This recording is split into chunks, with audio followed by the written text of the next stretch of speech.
Hi అండి. రాఖీ పండుగకి ఇలా ఇంట్లోనే బూస్ట్ కలాకండ్ని ఈజీగా ప్రిపేర్ చేయండి. చాలా టేస్టీగా ఉంటుంది, అలాగే త్వరగా కూడా అయిపోతుంది. అది కూడా తక్కువ ఇంగ్రీడియంట్స్తో చాలా ఈజీగా చేయొచ్చు. ఈ కలాకండ్ని చిన్నపిల్లలు కూడా చాలా ఇష్టంగా తింటారండి. అంత టేస్టీగా ఉంటుంది. ఎలా తయారు చేయాలో ఇప్పుడు చూద్దాం. ముందుగా కడాయి పెట్టుకుని క్రీమ్ మిల్క్ 2 లీటర్లు వేసుకోవాలి. దాంట్లో కొద్దిగా వెనిగర్ వేసుకోవాలి. మీరు కావాలంటే నిమ్మరసం వేసుకోవచ్చు. ఇక్కడ వెనిగర్ వాడాను. మంటను హై ఫ్లేమ్లో ఉంచి పాలను కలుపుతూనే ఉండాలి, అడుగంటనివ్వకూడదు.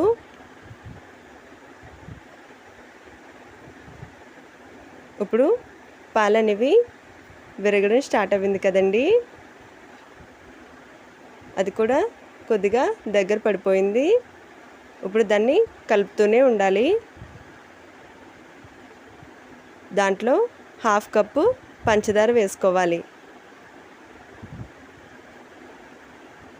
ఇప్పుడు మంటను మీడియం ఫ్లేమ్లో పెట్టి కలుపుతూనే ఉండాలి.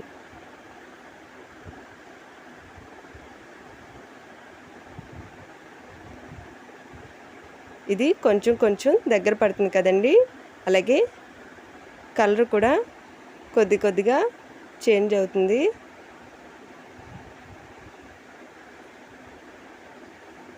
ఇప్పుడు దీంట్లో 2 టేబుల్ స్పూన్స్ నెయ్యి వేసుకోవాలి.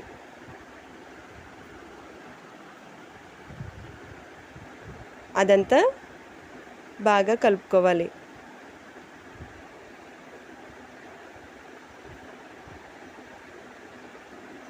వాటర్ అనేవి పోతే మనకి స్వీట్ అనేది రెడీ అయిపోతుందండి. చూసారా, కొద్దిగా వాటర్ పోతూ స్వీట్ అనేది దగ్గర పడిపోతుంది. ఇప్పుడు కలాకండ్ అనేది రెడీ అయిపోయిందండి. ఒక ప్లేట్ తీసుకుని దాంట్లో నెయ్యి వేసుకుని అదంతా బాగా అప్లై చేసుకోవాలి. ఇప్పుడు కలాకండ్ని సగం వేసుకోవాలి. దాంట్లో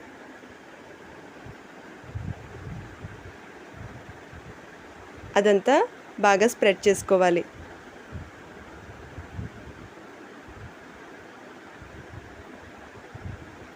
అదంతా స్ప్రెడ్ చేసిన తర్వాత ఒకసారి ఆ ప్లేట్ని ట్యాప్ చేయాలి. ఇప్పుడు మిగిలిన కలాకండ్లో కొద్దిగా బూస్ట్ వేసుకోవాలి. బూస్ట్ అనేది ఉండలు కట్టేస్తుందండి. ఇప్పుడు దాన్ని బాగా కలుపుతూనే ఉండాలి. బూస్ట్ అనేది డైరెక్ట్గా వేయడం వల్ల ఉండలు కట్టేస్తుంది.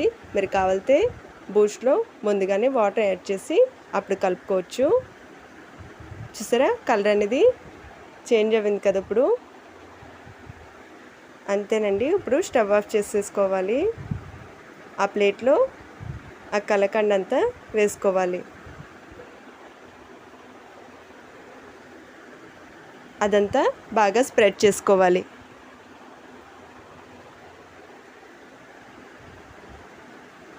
చేత్తో ఒత్తుకుంటే మనకి పైన అనేది సాఫ్ట్గా వచ్చేస్తుందండి. ఇప్పుడు ఒకసారి ట్యాప్ చేసుకోవాలి. గంట సేపు పక్కన పెట్టేసుకోవాలండి. అది చల్లారిన తర్వాత కట్ చేసుకుంటే మనకి కలాకండ్ అనేది పర్ఫెక్ట్గా వస్తుందండి. గంట తర్వాత మీకు ఇష్టమైన షేప్లో కట్ చేసుకోవచ్చు.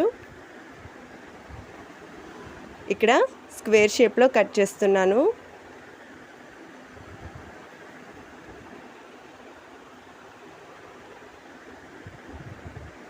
ఇప్పుడు ఒకసారి నైఫ్తో లూజ్ చేసుకుని తీసినట్టయితే మనకి బూస్ట్ కలాకండ్ అనేది పర్ఫెక్ట్గా రెడీ అయిపోయిందండి.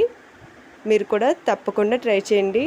చాలా ఈజీగా అయిపోతుంది. వీడియో నచ్చితే ఛానల్ని సబ్స్క్రైబ్ చేసుకోండి.